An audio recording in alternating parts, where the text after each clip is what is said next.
And Ashwini, hello to you. Namaste. And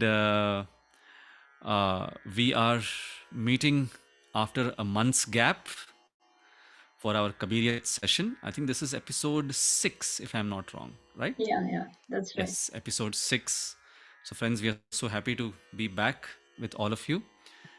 There was a month gap due to some uh, unavoidable circumstances, but all is well now. But yeah, And we are so excited to be let's back. yes, and let's turn it over to Ashwini, and she's going to talk about our topic for today. Yes, Okay, Ashwini. so thank you, Manoj, and thank Mm-hmm. you, all the viewers, for your Yes. warm response and for telling us how much you enjoy this program. So we're very excited to continue. And the poem today, or I should say, the topic today is what you'd like to say, call as reaching over the barriers. And Mm-hmm. continuing, with the philosophy of Saint Kabir in our Kabiriyat program, we are going to talk about yet another very beautiful poem by Saint Kabir.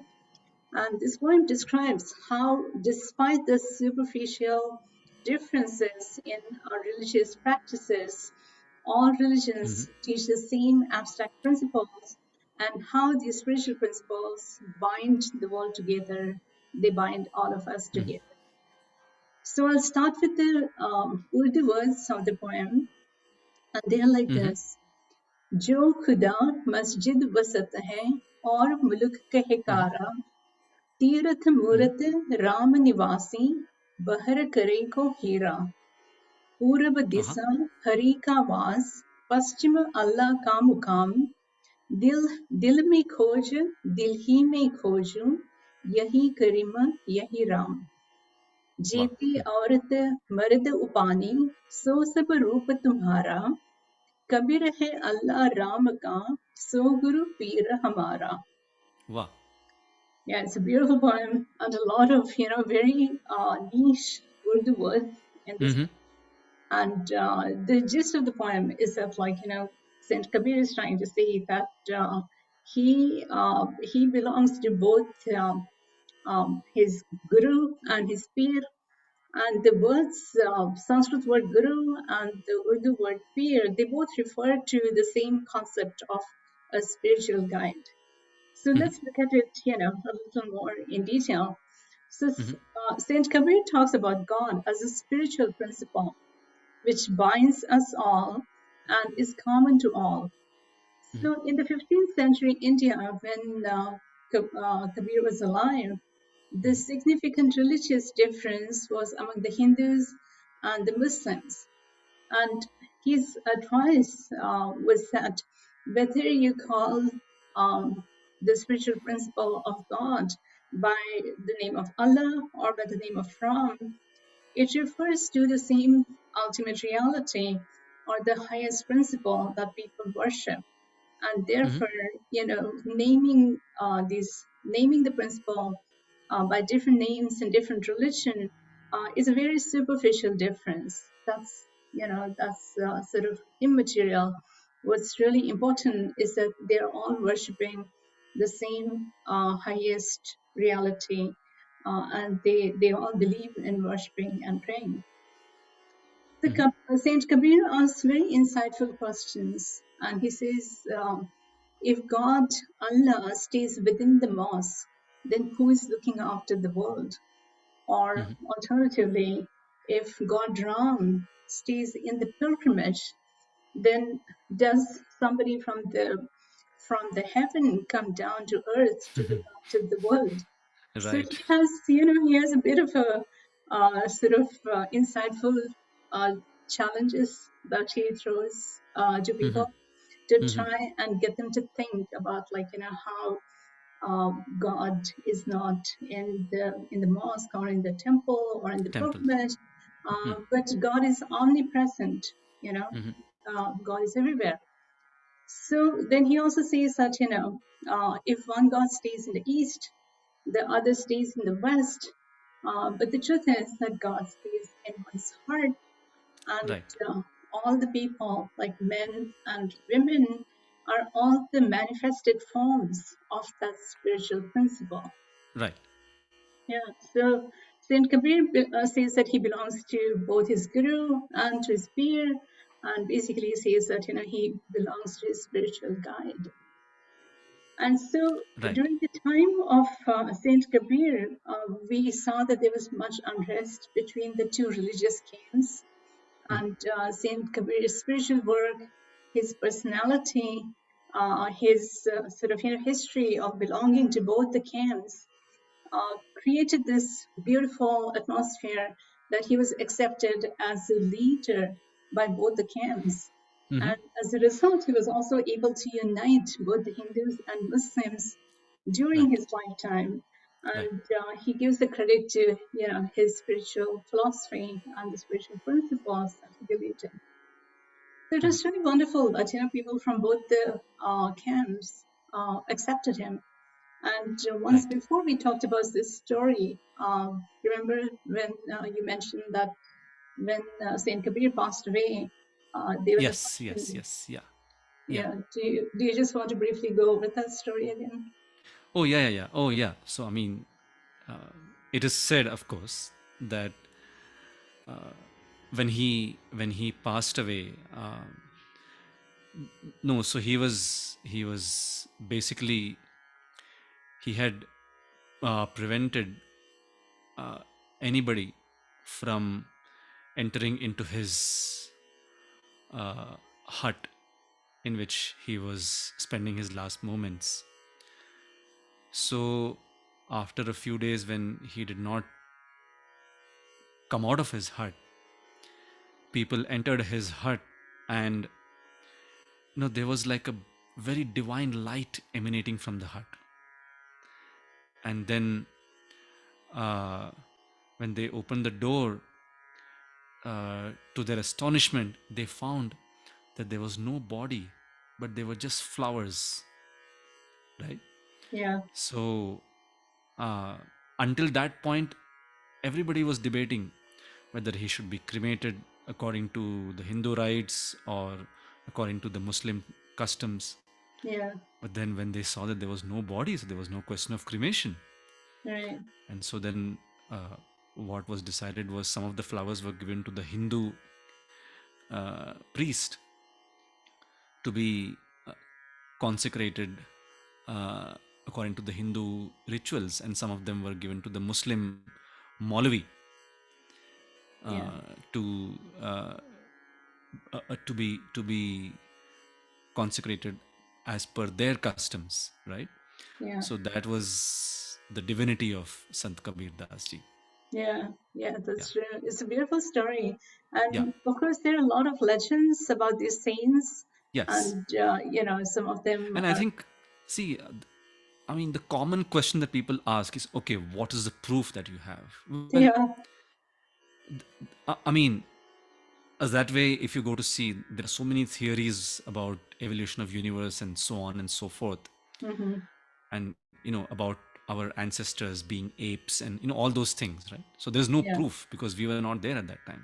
Yeah. But then all these historical facts, basically, they uh, guide us in various ways. Sometimes they guide us and help us to figure out what to do in Hmm. various situations if we are confronted with those situations. And Right. sometimes they Right. even tell us what not to do, right? Yeah. Yeah. That's true. I So, mean, so let's say, yeah, mhm, totally. Like even if you don't believe this legend, you can yeah, always see the sort of like the sense behind it, or look at it absolutely, as a absolutely, metaphor and say that correct, this is exactly, yeah, how he was able to solve the problem. So I guess, following in his footsteps, we can yes, say that, there are still many fractions in our society today.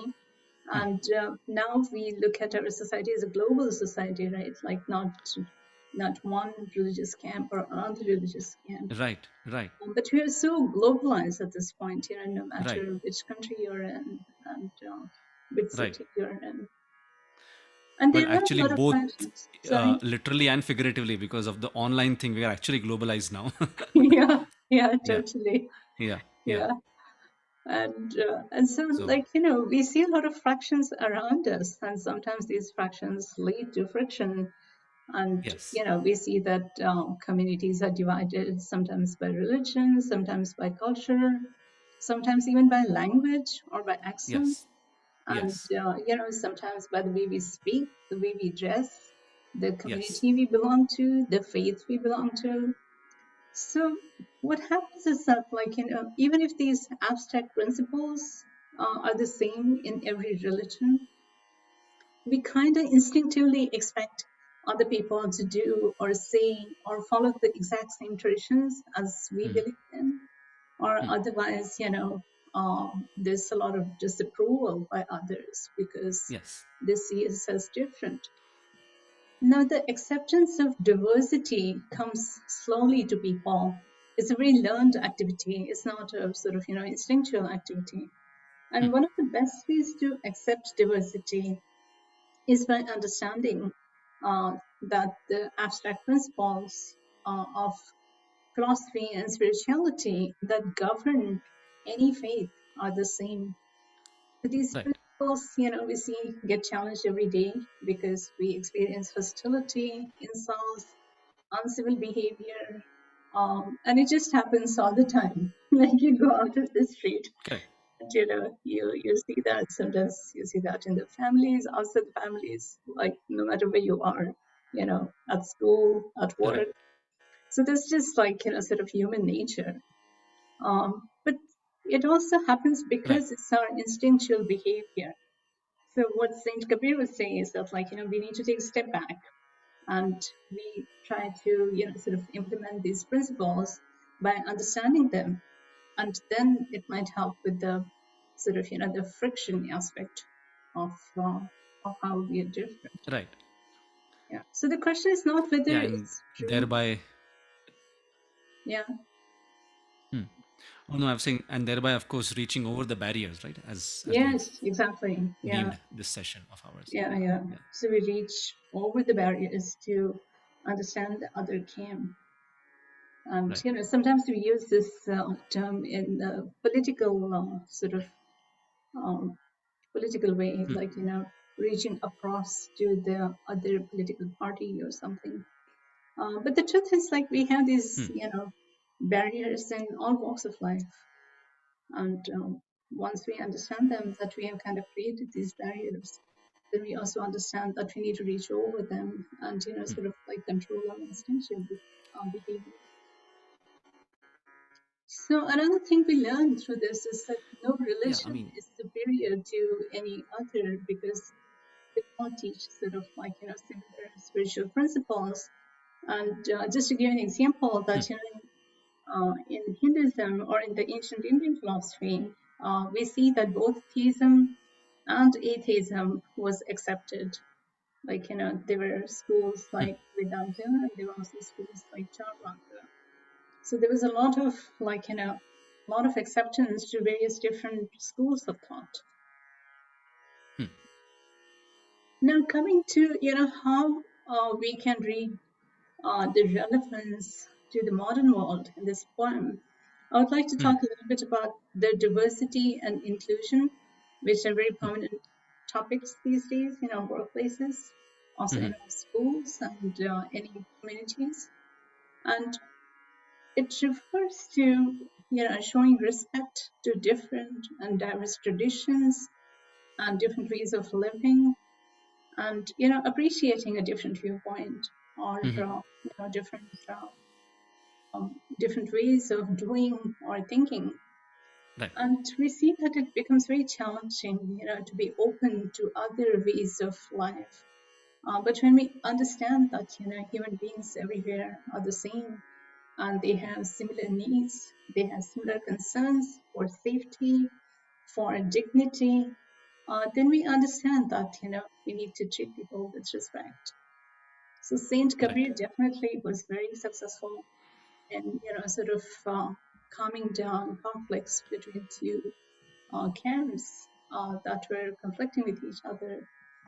And what he showed is that the spiritual principles are the same, and that Right. message is still valid. And by spiritual Right. Right. principles, I mean, like, compassion, generosity, Right. thinking positively. And Right. they seem like, again, sort of buzzwords, but they're also very important principles. And when we follow them, then we realize that these superficial differences of whether somebody is from another community or another financial background, they kind of sort of fall away. Right.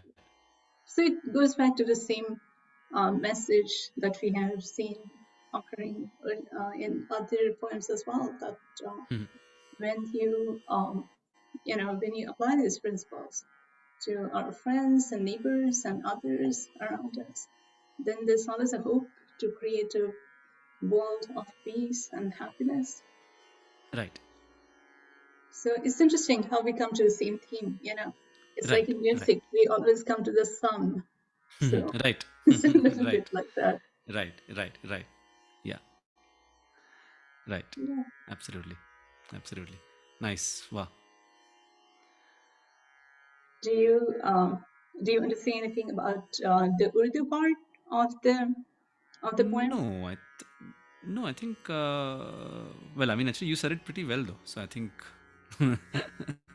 Well, it's your Urdu absolutely is fabulous. I always sort of enjoy when you speak in Urdu. right. Right. No, no, but uh, I think you already went over those words, no? Peer Yeah. and all those words. So Right. I think that's absolutely yeah. So yeah. So that was yeah, very insightful. I think reaching over the barriers is the real key Yeah. to happiness, both external and internal, right? So I Right. think once Right. we cross those barriers, I think any reason for unhappiness is basically within us, right? Yeah. So if we are Totally. happy, it is because we are happy from within. If we are unhappy, we are unhappy from within. Yeah. And the cause of happiness or unhappiness is related to the fact whether we have overcome all barriers Hmm. Yeah. That and is whether we very are good willing conclusion. to right, I mean, yeah, or whether we are willing to take the next step and willing to cross over the barriers, Yeah. right? I think that willingness is what makes us feel happy, and the lack of willingness is what makes us feel unhappy.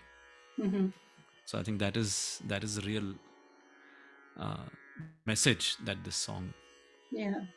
delivers to us. Yeah. So yeah. Yeah, it's very interesting. Like, when we think about our own happiness or our own unhappiness, it means a lot to us. But Yes. it really, I mean, the key is to sort of like, spread it among other people. And then it reflects True. back on us. Yeah, absolutely. A Yeah, lot of the times we absolutely. forget that. We just sort of like, feel a lot of self pity. And then we sort of, Absolutely. Absolutely. yeah, don't see the value Absolutely. of spreading it. Absolutely. So I know that Great. you've chosen a So, beautiful rag when you decided yeah. to. So this is Basanta Mukhari is what we have chosen, the name of the rag. Hmm. Uh, it was traditionally used in Arabic music quite a lot. And so that's why the first word itself, Jo Khuda Masjid Vasat hai, that was basically the catalyst for this composition to happen in this rag actually. Yeah, So lovely. so this is and it is set to Tal Rupak, which is a 7-beat cycle. So with your permission, Ashwini, and My pleasure. And I'll put myself all on of your permission mute. also. Yeah. Yeah.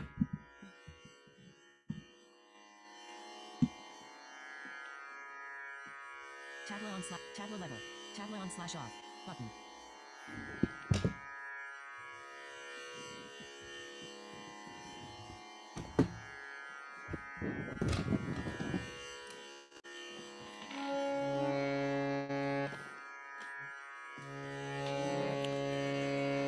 Allah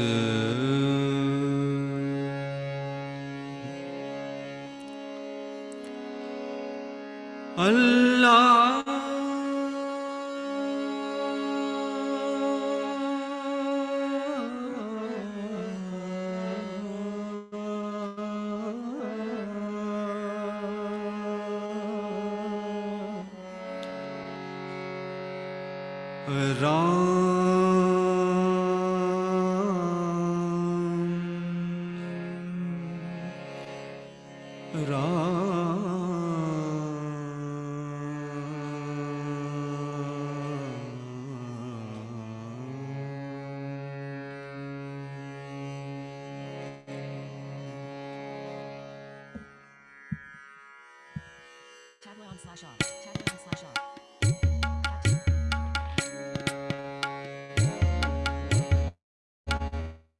जो खुदा मस्जिद वसत और मुल्क कहकारा,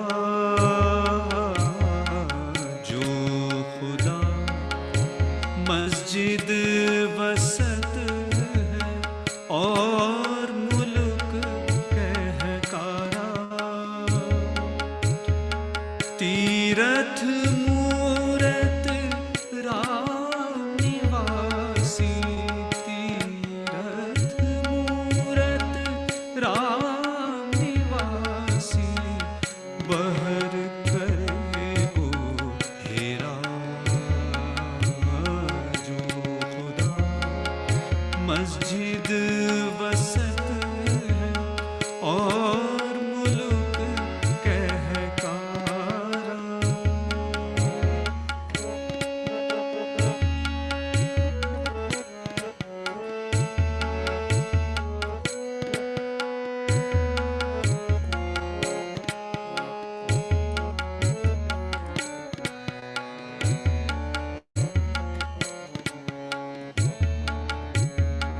पूरब दिशा हरि का वास, पश्चिम अल्लाह का मुकाम, पूरब दिशा हरि का वास, पश्चिम अल्लाह का मुकाम, दिल में खोज दिल ही में खोजूं, दिल में खोज दिल ही में खोजूं, तू करीम तू ही राम, जो खुदा मस्जिद बसत और मुल्क हर का,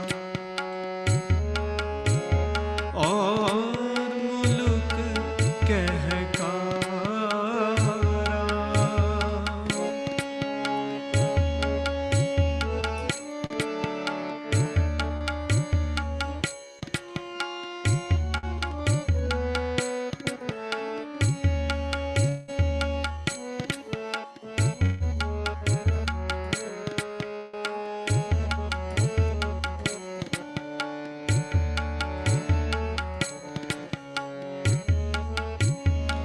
जेते औरत मर्द उपानी, सो सब रूप तुम्हारा, जेते औरत मर्द उपानी, सो सब रूप तुम्हारा, आ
पहर करे हेरा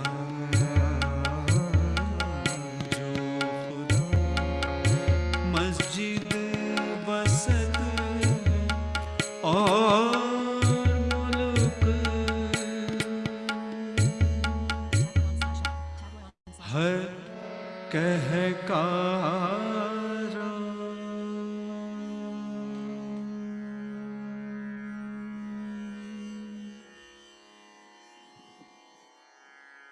क्या बात है. Amazing. The composition was superb and so fit to the words of this poem. Yeah, thank you, Scott. Yeah, just sorry for the couple of slight blips. I No, Yeah, I no. kept saying harkara. It's kehkara for some reason. Yeah, No, that's fine. yeah. And So I just wanted to add that some people have asked recently about the words of the poem. So I put all those, poems on my blog and yes, also the article. So if yes, anybody is interested, they can go to my blog, which is ashwinimokashi.com, and they can read the poems as yes. well as our discussion. Nice, nice, nice. Yeah, Yeah, and likewise, you also have a lot of music on your blog. yeah. I mean, yeah. YouTube channel, of Yeah, course. Yeah. yeah. But thank you so much, Ashwini, for this Thank you, Manoj. wonderful, insightful exposition. And we are going to again meet next month. So Yeah, we are going to continue with episode yes. number 7.